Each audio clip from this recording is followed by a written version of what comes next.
Sziasztok, üdvözlök titeket! Ez a Vegyünk kastélyt nevű vlog első adása. Csapjunk is bele, nézzük meg, hogy mivel állunk szemben, illetve mi lesz az alanya ennek a vlognak. Legalábbis az elején. Az első, nem tudom, 15-20 évben. Bemutatom nektek őt, ezt a kis csodát, a Jánosi Engel Adolf nevű úriembernek a volt vadászkastélyát, aki Pécs környékén lakik, illetve itt Komló városához van valami köze, az általában ismerni szokta őt, hiszen ő alapította a Komlón a szénbányászatot, és itt egy csomó mindent elneveztek róla, csomó mindenhez hozzájárult, Pécshez magához is nagyon sokat hozzátett, rengeteg dolgot épített, többek közt ezt az épületet is. Nézzük is meg egy kicsit közelebbről, de közben azért mesélek róla.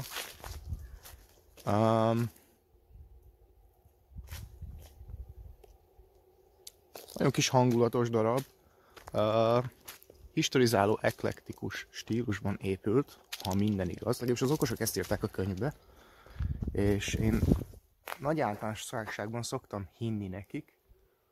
Sajnos meg kicsit hátrébb jöttem, de ott a tetején még látszott is az 1900-as évszám. Megpróbálok kicsit kijebb jönni, remélem nem csapnak el az úton, de talán ti is látjátok. Tehát ez az épület 1900-ban épült. A családnak a birtokában volt egészen, ha minden igaz, talán 43-ig, és mivel az Engel család zsidó származású volt, ezért elvették tőlük az épületet. A kedves német úriember és barátai, maradjunk ennyiben, és talán akkor YouTube nem tiltja a videót. Tehát sajnos elvették, utána az állam kezére került, és aztán a szocializmus alatt egy darabig nem használták semmire, pár évig, utána pedig csecsemős gyerekotthont csináltak belőle. Majd bemegyünk az épületbe, és ott látszik, hogy rengeteg terme van, amit szerencsére nagyon nem alakítottak át.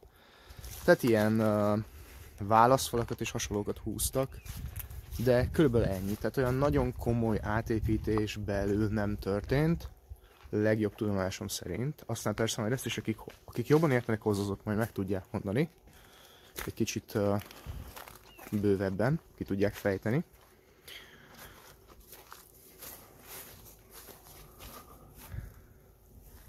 Igen, van pár hely, ahol óvatosan kell járkálnunk, ezekre majd ki is térek egy kicsit később. Hogy itt mi történik, miért történik és hogyan. Na, hol is tartottam? Tehát ő lesz az alanya az egésznek. És szépen járjuk is körbe egy picit, mutatok pár dolgot itt a környéken. Csecsemő otthonnak használták, bocsánat, ott tartottam. A parkjában jelenleg ott valahol marhák legelnek. Az ott szemben volt a kastélypark. Jelenleg is egyébként védett kertnek minősül.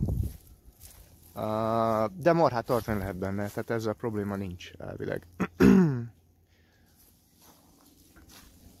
Itt egyébként maga a kastélynak a kertje is védett kertnek, vagy valami hasonlónak minősül. Tehát maga a kertrész is le van védve, és ami a legnagyobb probléma és a legnagyobb szépsége is egyben az épületnek, az az, hogy műemlék. Erre bizonyos szempontból büszkék is vagyunk. Azért nem sokan, tehát jó, biztos sok embernek van műemléke, de nem sokan akarnak felújítani egyet. Legalábbis amit én láttam. Nekem ez egy nagy álmom volt, egy ilyen szép nagy műemléképületet egyszer talán sikerül felújítani. Viszont ez borzasztóan egy hátrány is. Nem olyan rég volt itt a műemlékvédelem, mint ahogy látszik, a kastély állapota nem túl rózsás. Annyira egyébként nem vészes, mint amennyire most elsőnek tűnik, de azért nem is a legjobb. Az ezúttal is rengeteg dolgot megjavított az épületen, viszont hagyott ránk is bőven tennivalót, maradjunk ennyiben. És sajnos a műemlékvédelemnél valaki bejelentette ezt az egész kis komplexumot, akik persze kijöttek ellenőrizni, nagyon helyesen egyébként, és egy csomó minden feltételt szabtak, amit teljesítenünk kell. Van egy 2 évünk, ami sok időnek tűnik, de egy ekkora épületnél nem feltétlenül az, maradjunk ennyiben. De ennek ellenére felveszük a kesztyűt, és megpróbálunk megbirkózni a dologgal. A lényeg az, hogy ők mindent kívülről összeírtak, tehát az összes lefolyást, az ablakoknak a problémáját, tehát ha megnézitek, itt-ott azért rohadnak az ablakok. Szerencsére a spalettákat nem, tehát azok új fejlesztésnek minősülnek, viszont nekünk csak ugye fel kell tartani azt, ami volt eredetileg 2009-ben, bár 2009-ben sem nézett ki patinásan túl az épület, de a lényeg az, hogy ami kárt okozhat benne, tehát tovább ronthatja az állapotát, azt meg kell szüntetnünk és javítanunk, és természetesen ezek a lefolyások itt nem túl szerencsésen néznek ki, bár megemlíteném, hogy egyébként, ha megnézitek őket, nem olyan rég volt eső, tehát a föld az még teljesen nedves. Ennek ellenére, jó, természetesen süti a nap, de az épület már nem nedves. Végigmentünk a csatornákon, kitakarítottuk őket, ami nagyon sokat jelentett abban, hogy gyorsan lefolyjon a víz és megtalálja az utat a jó helyre. Ott abban a sarokban is állandó volt a beázás, azt a csatornát mi kecsöltük oda, amit egyébként a műemlékvédelem meg is jegyzett, hogy hát ilyet nem kellene, és egyébként is legalább most működik, én tudok hozzátenni a dologhoz. A műemlékvédelem feladata az, hogy megvédje a műemlékeket és vigyázzon rájuk. Nekünk meg, mint tulajdonosnak, vagy tulajdonosoknak, maradjunk ennyiben, kötelezettségünk az, hogy vigyázzunk rá, és mi is ne hagyjuk, hogy a műemléki értékek elvesztenek az épületen. Amit én egyelőre egy kicsit nehezményezek az, hogy ez az épület 2009 óta, hát ha nem is így néz ki, de azért sokkal jobban nem néz ki. És most az egész a nyakunkba hullott, és tényleg mindent összeírtak, amit kívülről látható az épületen, tehát az összes kis hibán keresztül. Jó, biztos, hogy lehetett volna kötözködni, még én nem akarok belemenni, tehát időt is hagytak. A lényeg az, hogy nem egy egyszerű dolog lesz, és viszonylag költséges, de meg tudom őket érteni, mert 2009 óta pozitív változás sem igazán történt az épületen, tehát azért egy bizonyos idő után tenni kell valamit nekik is, főleg a bejelentés érkezik. A bejelentőt sem tudom igazából nagyon, tehát rá sem tudok rosszakat mondani, örülök, hogy valakit érdekel az épület állapota, és szeretné ezt megóvni. Viszont a lényeg az, hogy mi történt, vagy miért ilyen problémás ez most nekünk. Szeretük volna a tetőt megcsinálni, ugyan jónak tűnik, de megsugom, nem az. Belülről majd kicsit meglátjuk, ott például rögtön látszik, hogy lecsúszott cserép, ott megint nincs cserép, és ez a probléma így állandó. Tehát a cserépek csúszkálnak, a tető beázik, a fák elrohadnak, és végigmentünk itt az épület környékén, tehát így kívülről végigmentünk egy ilyen szép nagy daruskocsival, helyre lett igazítva minden, és már a következő évben, tehát ez tavaly volt, talán nyáron, már így jövő ősszel, tehát egy évvel később ősszel kezdenek újból csúszkálni a cserepek. És mondjuk annyiban, hogy kibérelni egy ilyen kocsit, ami odáig felviszi az embert, nem olcsó. Tehát napi ilyen 200 000 forint körül van.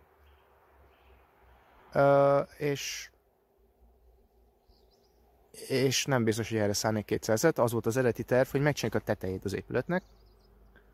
Viszont ez ugye így most eltolódott sajnálatos módon. Mert olyan nincs, hogy végtelen pénzünk legyen. Jó lenne, de egyáltalán nincs. Tehát most arra kell szánnunk majd az összes pénzünket, hogy kívülről megcsináljuk az épületet, és kijavítsuk azokat a hibákat, amik jelenleg vannak. Ami nem feltétlenül egy optimális dolog, mert tehát Van egy logika alapján érdemes végigmenni egy épületfelújításnál. Először általában a tetővel szoktak kezdeni, és utána haladnak lefelé, mert most valamit megcsinálunk itt lent, beázik, megint meg kell csinálni, megint beázik, megint meg kell csinálni, de sajnos ez van. Azért a műemlékvédelemnek is van igaz a dologban, megnézitek például itt ezek a téglák, nem tudom mit tartanak, de valószínűleg nem túl sok mindent. És ezzel tényleg kezdeni kell valamit, tehát nem érünk itt még rá pár évig lacafacázni, amíg összegyűjtük az összeget arra, hogy meg lehet csinálni a tető. Amire egyébként körülbelül egy ilyen óvatos becslések alapján ilyen 100-150 millió forint lenne. Inkább a 150-es számolok, akkor talán annyira nem lepődök meg. Tehát jelenleg kívülről így állunk. Így néz ki az épület. Ez a másik oldala. Mindjárt bemegyünk majd egyébként. Az bent egy kicsit izgalmasabb dolog. De az egy ekkor épület nem egy ilyen hambekaplak dolog. Vagy nem egy ilyen hambekaplak. Tehát idő kell ahhoz, hogy az ember itt átlássa, hogy mi minden van.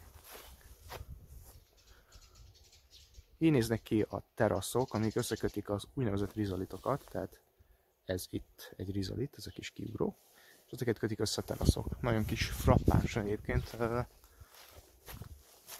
A legtöbb, tehát eredetileg mind a két oldalról onnan is egy ajtó nyílt, és ki lehetett menni.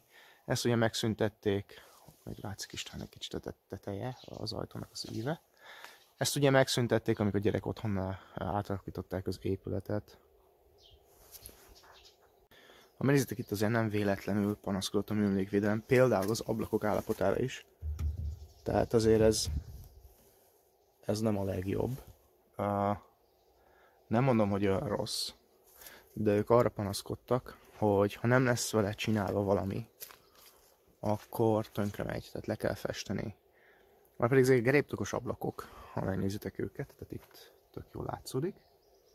És ha én most lefestetem kívülről, akkor, tehát nem tudom, az egészet egybe lenne jó felújítani.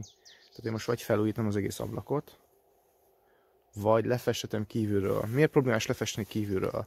Az a problémás lefesteni kívülről, mert az a csatornot 12 méteren van. Tehát, hogyha én ezeket az összes ablakot leszeretném festeni, és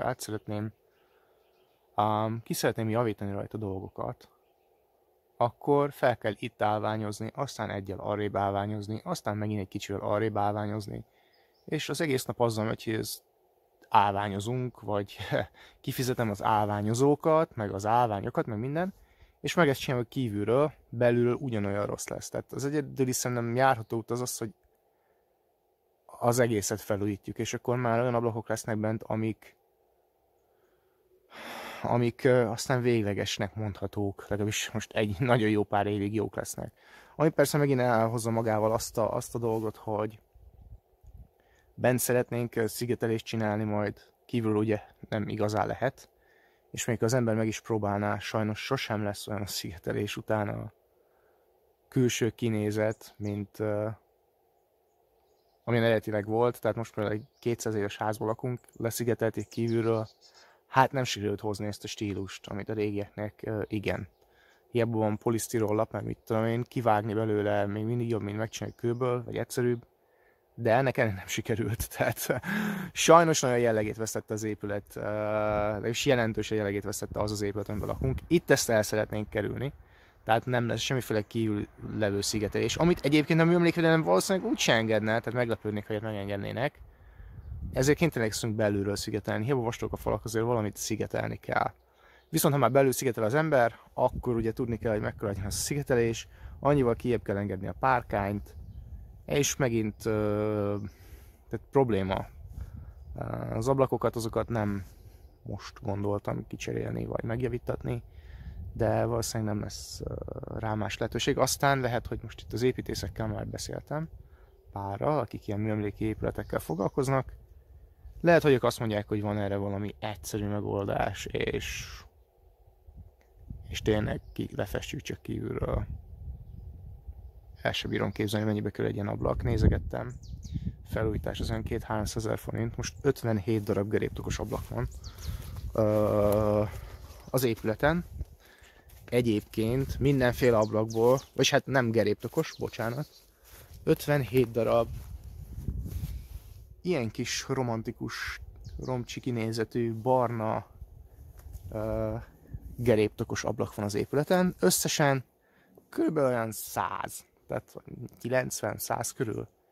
Na most nem tudom mennyi ilyet felújítani, de összesen de nem lesz olcsó, az biztos. Viszont kénytelenek leszünk megcsinálni. A spalettákat valakik nagyon ügyesen és frappánsan ellopták. Egy pár ilyen spaletta egy ekkora épületre kb. 250-300 ezer forint. Tehát most szorozzátok fel azt 57-tel, szintén nem lesz olcsó. Ezeket nem feltétlenül most tervezők megcsinálni. Tehát az ablak legyen meg, vagy nem tudom. Nem tudom, hogy lehet-e beépítés után spalettát rakni egy ablakra. Gondolom, igen. Aztán majd aki ért hozzá, az megmondja. De a lényeg az, hogy drága lesz és bonyolult.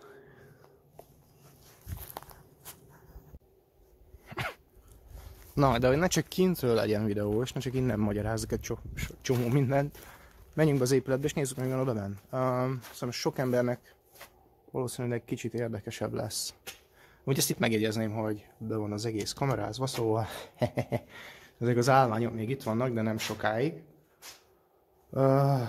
Mire felmegy a videó, addigra biztos nem. Még mielőtt valaki azon gondolom, hogy megfújja minden sípot, hogy itt a helyi gondnak szoktam mondani. És egyébként is, mint mondottam, be van minden kamerázva. Tehát megkérnék mindenkit, hogy ne nagyon járkáljon be az épületbe, és nem próbálja meg.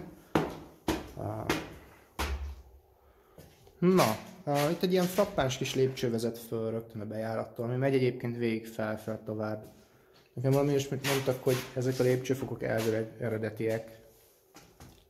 Persze nem ilyen műanyaggal fedett formában, hanem valami más formában.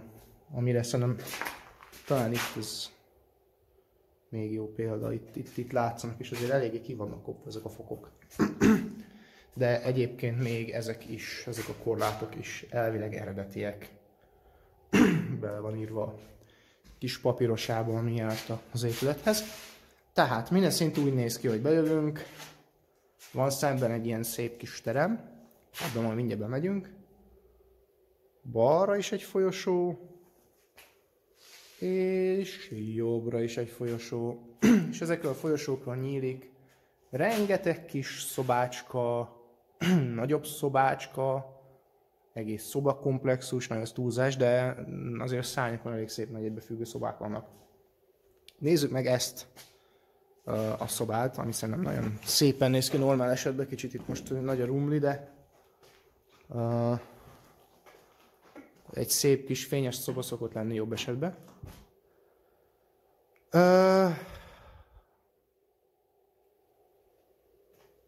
Körülbelül ennyi az egész épület, csak nagyon sokszor. Tető is látszik egy kicsit. Erre majd visszatérünk, hogy mik ezek az ilyen kockák a tetőn, és hasonlók valamikor, egy külön videóban. Mert igen, ez valami födényfajta, ami nem feltétlenül a legesztétikusabb, de remélem, hogy jól egybe marad.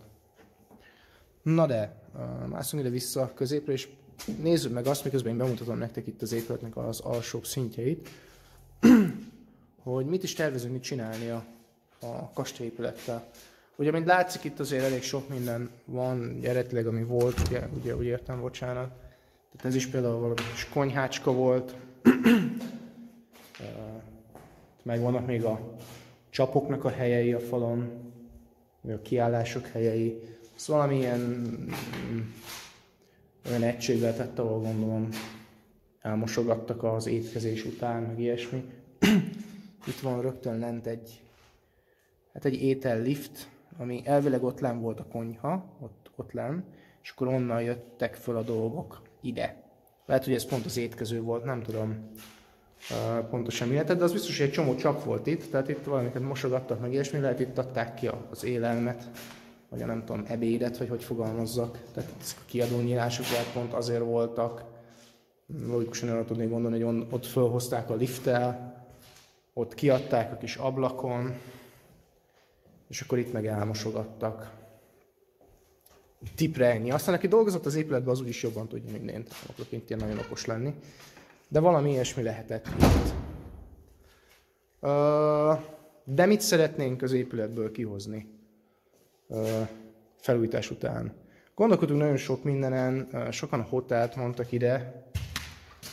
Az összes szárny egyébként ugyanígy néz ki, majd meglátjuk, csak van, ahol több fal van, ahol kevesebb, egy részét úgy építették oda, tehát például ez itt Pickard van. Tehát nagyon sok mindenen gondolkodtak, az előttünk levő tulajdonosok is, mi is gondolkodtunk, hogy most mit csináljunk, mit lenne érdemes az épülettel kezdeni. Volt a hotel elképzelés, az előző tulajdonos egész jól megterveztette, hogy egy hotelt szeretne ide csinálni. Volt egy lakóházat, tehát ilyen társas házat, tehát ezt így felosztani több részre. Volt egy idősek otthona elgondolás is, ami csak így átfutott az én fejemen. Szerintem ennek lenne talán a legnagyobb értelme. De őszintén megmondva, én nagyon szeretem Komlót. Nem sokat töltöttem itt, nem vagyok, közöm sincs a helyhez annyira nagyon. Viszont az idő, amit itt eltöltöttem, az egy jó pár napot itt töltöttem az épületben, maradjunk ennyibe. Tehát azért itt voltam párszor, és egy elég hangulatos kis város a maga módján, viszont nem az a tipikus üdülőtelepülés. Tehát én nem nagyon hallottam olyan emberről, aki ide szeretne jönni üdülni. Nekem az előző tulajdonos azt mondta, hogy hát meg kell úgy csinálni a helyet, hogy az emberek ide akarjanak jönni. De én ez annyit tennék hozzá balatoni gyerekként, hogy ez nagyon nehéz. Kettő, sokkal egyszerűbb olyan helyre építeni valamit, ahol az emberek alapból oda akarnak menni, főleg, hogyha az ember ennyi pénzt rászán. Tehát, hogyha egyszerűen valaki ilyen több 100 millió forintot rá akar szánni valami, akkor olyan helyen építse meg, ahol az emberek alapból menni akarnak nyaralni. Tehát oké, hogy van itt egy műemléki kastély, de most hiába építek én ebből egy hotelt, hogyha senki nem akar ide jönni, és egy nagyjából meg tudom győzni egy csomó marketingen, mindennel az embereket, de az nem biztos, hogy ez rentábilis lesz ez az üzlet. Tehát nem tudom, hányan akarnak Komlóra jönni nyaralni, de én magamból kiindulva még nem nagyon hallottam ilyen emberről. Aztán nem mondom, hogy nem szép hely Komló, de nem az a nyaraló centrum.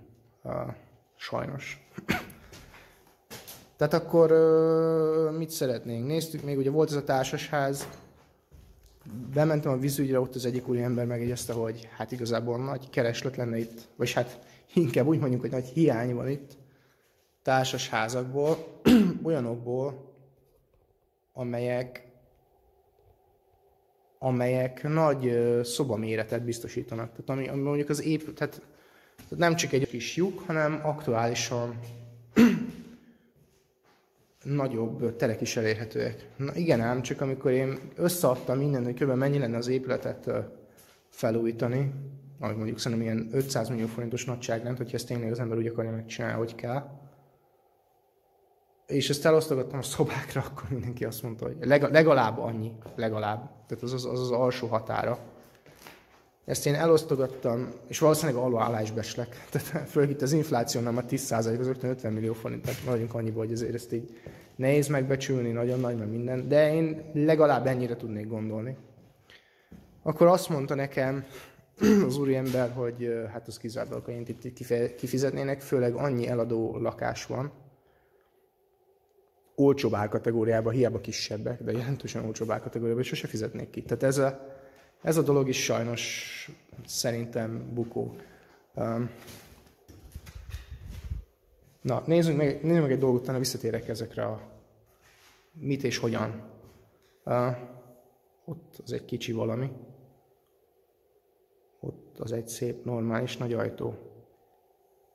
Ez nem volt ott szerintem soha. Majd meglátjuk még, tehát a küszöbét, meg ilyeneket megnézi az ember, akkor jaj, egy kis pillangó, ne érzges. Még jön embereken idős.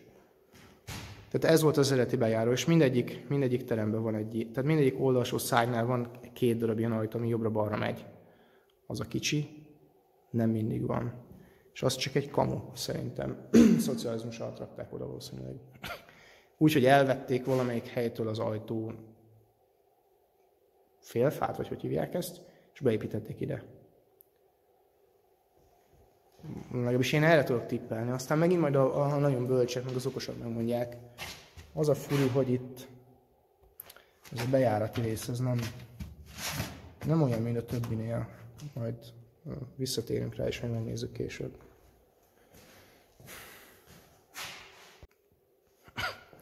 Na, de akkor mi maradt még? Hát ugye maradt még az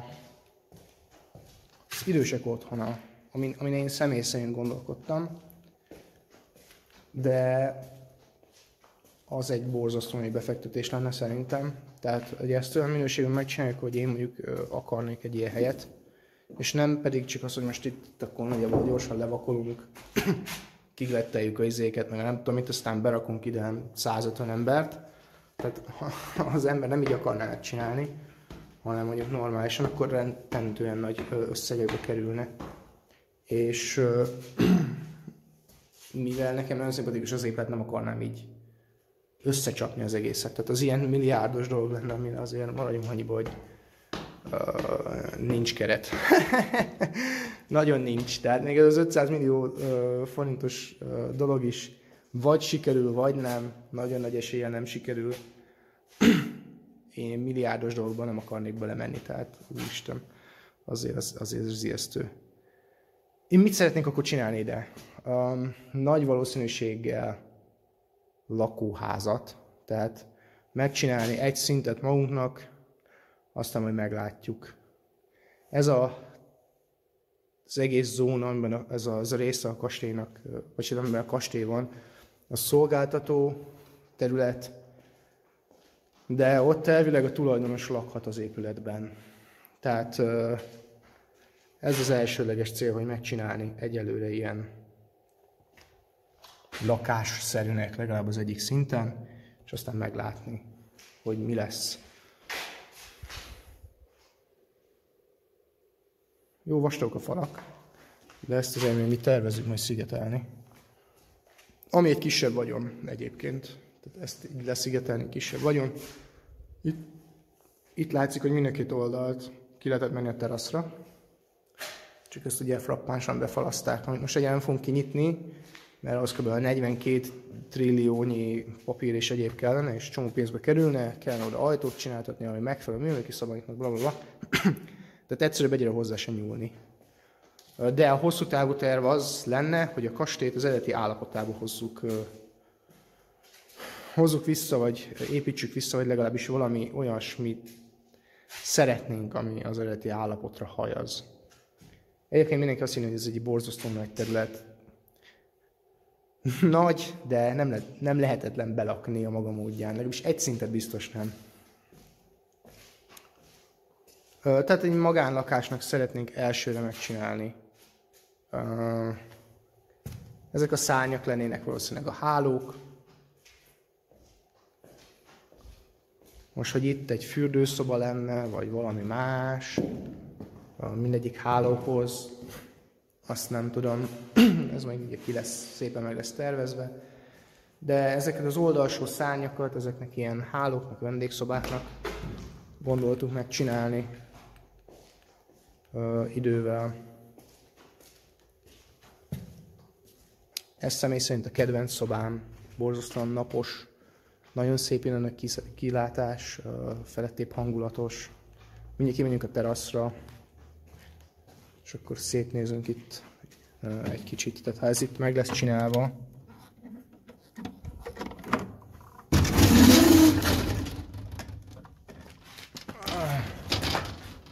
akkor itt azért el lehet kávézgatni, meg nézelődni, meg olvasgatni. Feltéve, hogyha éppen nincsen szél, most egy kicsit szeles az idő. Na, az volt ott régen a kastélypark.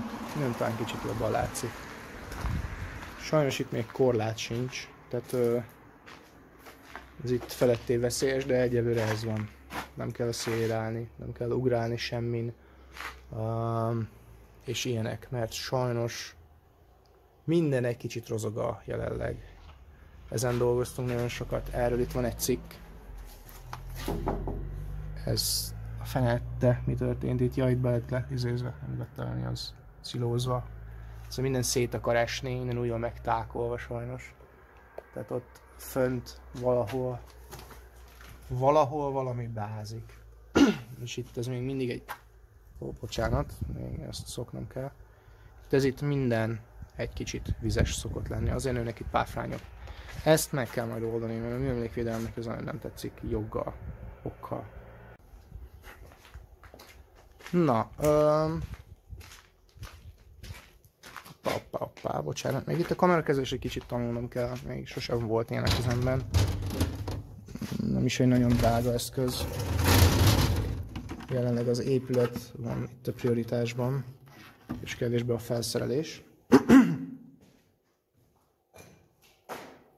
Tehát minden ilyen kis szárny egy ilyen vendégszoba lenne, valami kis nappaliszerűséggel. Például ez. Idős koromat azért én itt szívesen eltölteném. Ilyen nagyon jó kilátás és minden egyéb. De majd aztán meglátjuk.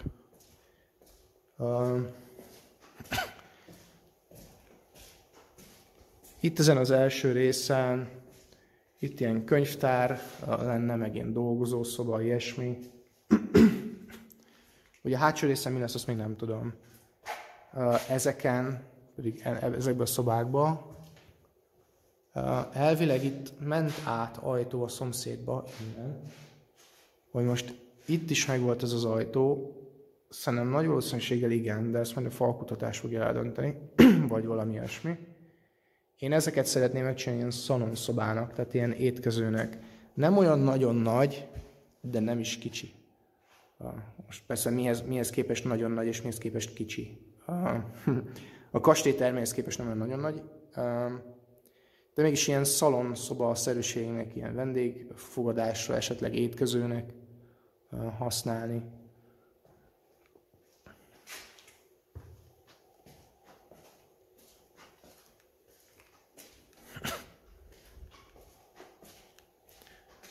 És akkor ezeket is ilyen dolgozószobának, meg ilyen mindenféle ilyen, hát maradjunk annyiban, hogy játékszobának. De mondjuk, mit tudom én, tesz az ember egy ilyen biliárdasztalt, és akkor lehet itt mondjuk egész szépen biliárdozni. Nem is ebben az ilyen izében, nem is ebben a szobában, de olyanban, ami kicsit fényesebb. Csak egy ilyen kis piculka szoba. Szóval igen, ez a terv. Aztán majd meglátjuk. Bocsánat azért, hogy össze-vissza rángatom a kamerát. Még egyáltalán nem szoktam sajnos meg ezt a dolgot. De igyekszek dolgozni a technikán majd.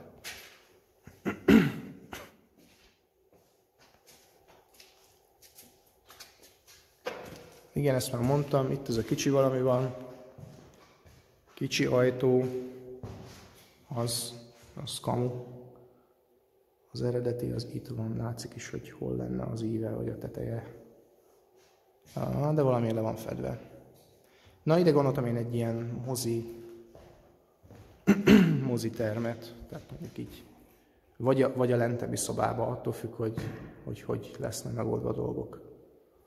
Aztán persze, ez, most én mondom mindenféle vidám dolgot, de ez ilyen, ezt ne úgy képzeljétek el, hogy most csak a 3 év múlva itt fogok mozizni, hanem ez mondjuk inkább ilyen 13 vagy 15 vagy 23 év múlva. Tehát az a baj, ez akkora összeg. Tehát például egy ilyen ablakot megcsináltatni is, én néztem, ahogy mondtam már előtte, ilyen 200 000 forint, most ebből van 50 valamennyi, akkor az sok sikert, és akkor az csak az ablakok. A szigetelés én néztem, hogyha megengedik az, amivel én szeretném, akkor az is ilyen 100 millió forint. Tehát ilyen összeget kitermelni, én programozóként dolgozok, szerencsém van nagyon, a keresetem egész jó, de nem ennyire jó, hogy most ezt egy 2 év alatt összerakja az ember. Bocsánat egyébként a sok számért, én nagyon szeretem nem is a matematikát, pénzügyi dolgokat, így igazából. És az egész kastély felújítása szintén megmondva egy pénzügyi kihívás, nem technikai, tehát ha most valakinek lenne 3 milliárd forintja, akkor ezt olyan pikpak össze tudná itt rakni, hogy egy év múlva már benne laknának az emberek, és minden egyéb, de limitált büdzsével nagyon bonyolult és nehézkes és szenvedős, de nem baj, szeretünk szenvedni. Vagyis hát a szenvedni nem is, de szeretjük az eredményét a szenvedésnek.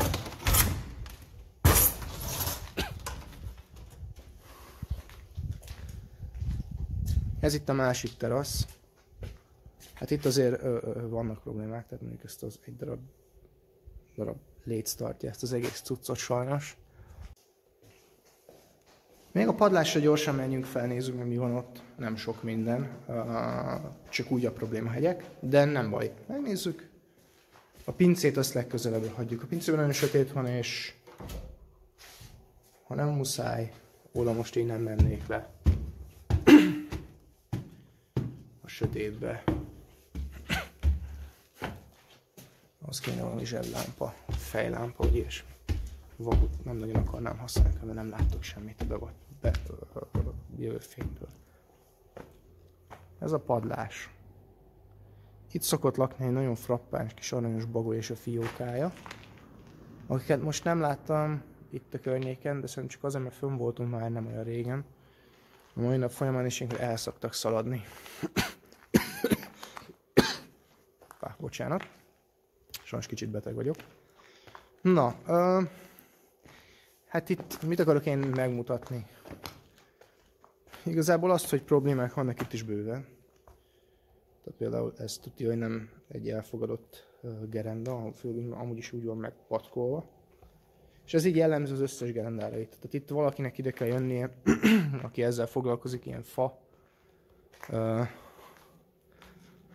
felmérő, biztos valami normális megnevezés, és hirtelen nem eszembe, és felmérni azt, hogy igazából mi az, ami ebből megmaradhat, mert ami megmaradhat, azt meg kell tartani, ugye műemlék az épület.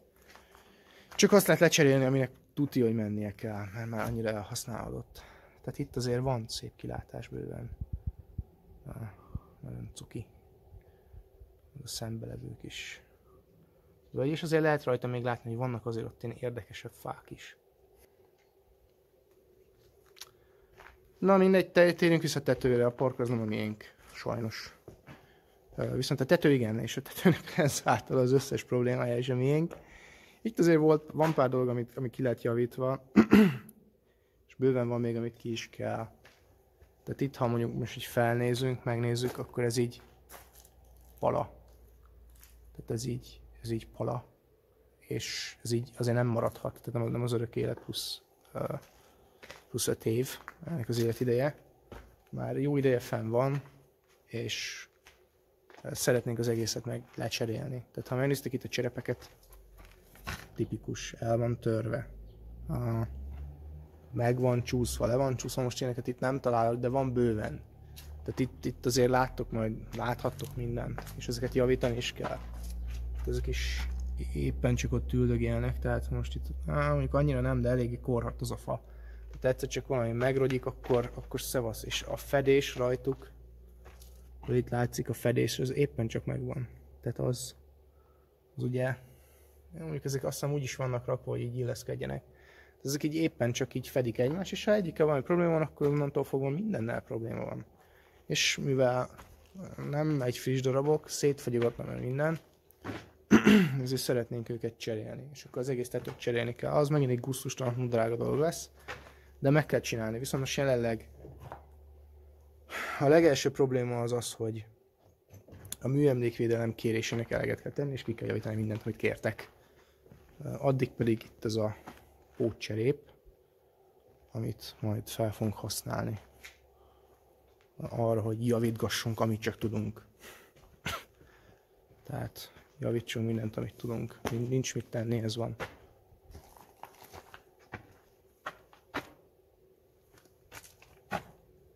Valahogy itt van egy beázás is, azt sajnos nem tudom megmutatni, mert nem látszik most így hirtelen. Mindegy. Van itt minden, mint a bucsuba. Ahogy szokták mondani régen. Itt ilyen jól szellőző a helyzet. De ott azok bocsánat. Ott azok, mert mindjárt látjátok, a visszafókuszál a kamera.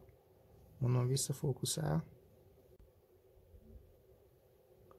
Ott azok, a kis kilógó valamik teljességgel elkorhattak, ugyanis itt rádölt egy fa, és a fene megette az egészet, illetve a fa és az idő. Sajnos ezt javítani kell, nincs mit tenni. A emlékvédelem ezt kérte. Már valaki megkezdte a falat valamikor. Tehát itt vannak ilyen dolgok, nincs foghírsak, a dolgok hiányoznak, nem tudom. Ja, fölémet is szigetelni kell, ugye majd természetesen, hogy azt én nem tudom, majd megmondják az okosak. Lényeg az, hogy olcsó nem lesz. Nagy terület, 650 négyzetméter csak itt ez a padlástér. 1050 négyzetméter cserép kell rá, ha minden igaz. Kiszámoltatom a Tondaknak az ilyen kis műholdas felmérő cuccával. Egyébként elég pontosnak tűnt.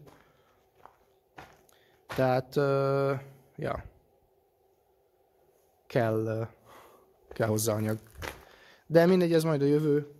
Valamikor, talán, egyszer, valamikor, valamit, valahogy. Egyelőre a műemlékvédelem által, most mondanám generált probléma, de igazából nem ternek róla, akik elhanyagolták az épületet. Azok az emberek által generált problémának a kijavítása lesz itt az első téma. Mindenképpen. Na, hát körülbelül ennyit szerettem volna veletek megosztani így az első videóban. Ennek is lehet egy része, sajnos alaposan vágva lesz, már meglátjuk, mert kicsit hosszú lett. De az épület így néz ki, megvan, jól van, hangulatos, szép, egyedi, és küzdeni fogunk érte, hogy meg is maradjon a jövőnek. Nem csak ilyen állapotban, hogy van, hanem még ennél sokkal szebben is. Tehát a cél az, hogy fel legyen újítva úgy, ahogy eredetileg volt. Aztán majd meglátjuk. Köszönöm a figyelmet, kérlek iratkozzatok fel, ha még mindig itt hallgatjátok a videót, és igyekszek mindenképpen minél gyorsabban jönni a következővel, és aztán bemutatom majd azt, hogy hogyan halad a felújítás. Sziasztok!